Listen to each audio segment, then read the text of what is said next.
Gold, trusted gold buyers. మీరు తాకట్టు పెట్టిన బంగారాన్ని విడిపించి ఈ రోజు ఉన్న మార్కెట్ ధరకు కొనబడను.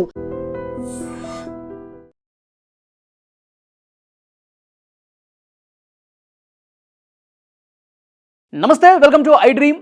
నేను వలి. నీట్ ప్రశ్నాపత్రం లీకేజీ దేశవ్యాప్తంగా సంచలనమైంది. నీట్ పరీక్షను రద్దు చేశారు. జూన్ 21న మళ్ళీ కొత్త డేట్ కూడా ఇచ్చారు.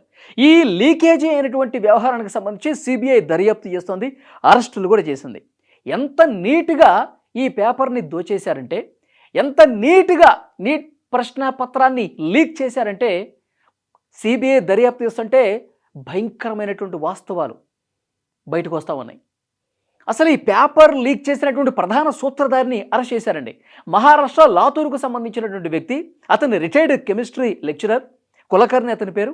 నీట్ ప్రశ్నపత్రం తయారు చేస్తారు కదా, ఆ తయారీ కమిటీలో అతను మెంబర్ కాబట్టే అతని దగ్గర ప్రశ్నపత్రం ఉంది.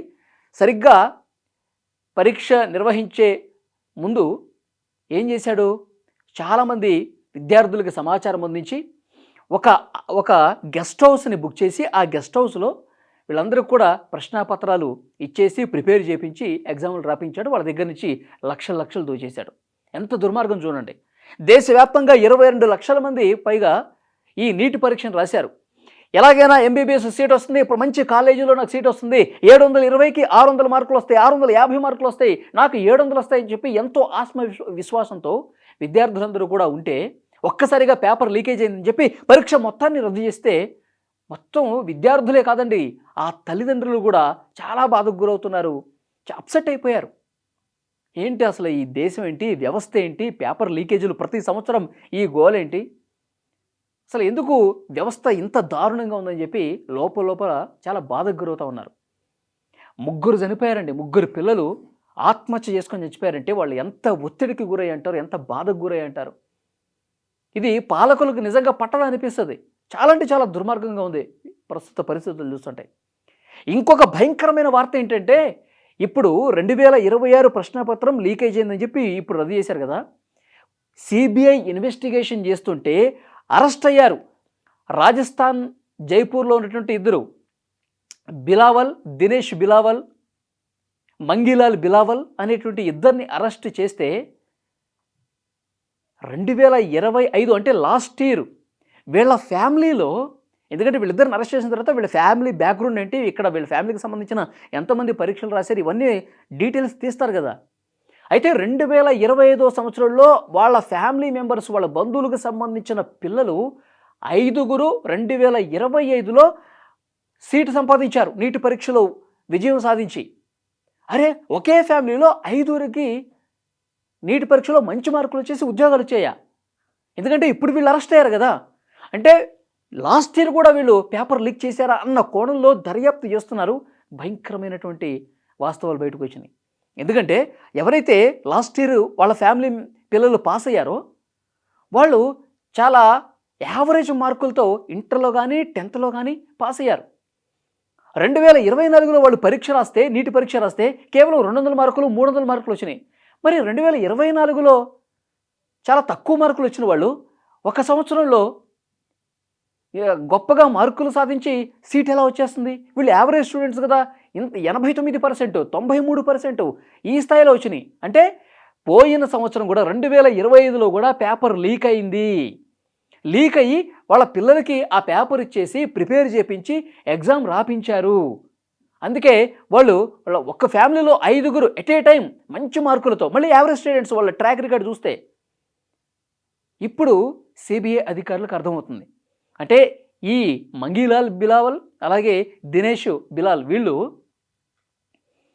గత సంవత్సరం కూడా పేపర్ లీక్ చేసి వాళ్ళ పిల్లలకు చదివించి సీట్లు సంపాదించారని చెప్పి చాలా క్లియర్గా సిబిఐ ఇన్వెస్టిగేషన్లో బయటపడింది. కానీ ఇప్పటి వరకు మనకు వచ్చినటువంటి సమాచారం ఏంటి, 2024లో ఒకసారి లీక్ అయింది జార్ఖండ్లో, 2025లో లీక్ కాలేదని చెప్పి ఊపిరి పీల్చుకున్నారు. ఇప్పుడు 2026లో లీక్ అయింది. అంటే 2025 లీక్ కాలేదని అనుకుంటున్నారు ఇప్పటి వరకు కూడా. ఇప్పుడు సిబిఐ ఇన్వెస్టిగేషన్ చేస్తే, సిబిఐ అధికారులు ఇప్పుడు అరెస్ట్ అయిన వాళ్ళని ఎంక్వైరీ చేస్తే లాస్ట్ ఇయర్ కూడా లీక్ అయింది, ఇది జనాలకి తెలియలేదు. చూసారా? అంటే ప్రతి సంవత్సరం పేపర్ లీక్ అవుతుంది. అంటే నీటు నేషనల్ టెస్టింగ్ ఏజెన్సీ ఎన్టీఏ ఏదైతే ఈ నీట్ పరీక్ష నిర్వహిస్తుందో ఎంత దుర్మార్గంగా ఉందండి, ఎంత అస్తవ్యస్తంగా ఉంది, ఎన్ని లోపాలు ఉన్నాయి. ప్రతి సంవత్సరం పరీక్ష పేపర్ లీకేజ్ అవుతున్నట్టేగా. ఇప్పుడు ఇన్వెస్టిగేషన్ సిబిఐ చేస్తుంటే 2025లో కూడా లీక్ అయిందిరా బాబు అని చెప్పి ఇప్పుడు తెలుస్తుంటే దీని అర్థం ఏంటి? ప్రతి సంవత్సరం పేపర్ లీక్ అవుతుంది, బాగుపడేవాడు బాగుపడుతున్నాడు, లక్షలు దోచుకునేవాడు దోచుకుంటున్నాడు. ఇంకెక్కడుంది పారదర్శకత? మన దేశంలో విద్యార్థుల భవిష్యత్తు ఎంత అంధకారంలో ఉండిపోయిందో అర్థం కావట్లేదా? చాలా అంటే చాలా దారుణం. ఇప్పుడు పేపర్ లీకేజ్ అయిపోయింది, ఇది బయటకు వచ్చిన తర్వాత ఇప్పుడు కూడా ఏదో ఒక హాస్టల్ యజమానికి ఈ నమూనా ఈ గెస్ పేపర్ అనేది బయటికి రావటం, ఇది ఎన్టీఏకి పంపించటం, వాళ్ళు పోలీసులకు ఇవ్వటం, ఇట్లా జరగడం వల్ల వాట్సాప్లో కనిపించడం వల్ల ఈ సంవత్సరం కూడా తెలిసింది, లేదంటే ఈ సంవత్సరం కూడా తెలిసేది కాదు. అంతే కదా. ఎంత ఎంత దుర్మార్గం చూడండి. చాలా అంటే చాలా బాధ కలుగుతోంది. విద్యార్థులు చాలా ఆవేదనతో ఉన్నారు. ఇన్వెస్టిగేషన్ ఇంకా సిబిఐ చేస్తూ ఉంది. ఇంకా ఎన్ని రాష్ట్రాలకి ఇది వెళ్ళింది, ఎన్ని రాష్ట్రాల్లో ఎంతమంది విద్యార్థులకి ఇది చేరువైంది, ఎవరెవరు ఎంత డబ్బులు ఇచ్చారు, ఇవన్నీ కూడా ఇప్పుడు బయటకు వస్తున్నాయి. విచారణ ఇప్పుడు ఈ సంవత్సరం జరుగుతుంది కాబట్టి గత సంవత్సరం కూడా తెలిసిందండి. సో ఇది చాలా పెద్ద వైఫల్యం. విద్యార్థులు ఆత్మహత్యలు చేసుకొని చనిపోతున్నారు, తల్లిదండ్రులు మనోవేదనలో ఉన్నారు. ఇప్పుడు చాలా తాపీగా చెప్తున్నారండి, లీకేజ్ అయిపోయిన తర్వాత సిబిఐ ఎంక్వైరీ చేస్తున్నామని చెప్పి. మీరు జూన్ 21 ఎగ్జామ్ ఉంటుంది, మీరు మళ్ళీ పరీక్ష ఫీజు కట్టాల్సిన అవసరం లేదు, ఆల్రెడీ మీరు కట్టేసి ఉన్నారు కదా, కొంతమంది లాస్ట్ ఎగ్జామ్ జరిగినప్పుడు దాన్ని కూడా రీఫండ్ చేసేస్తామని చెప్పి చాలా ఈజీగా చేతులు దులిపేసుకుంటున్నారండి. అట్లా చెప్పేస్తే అయిపోతుందా?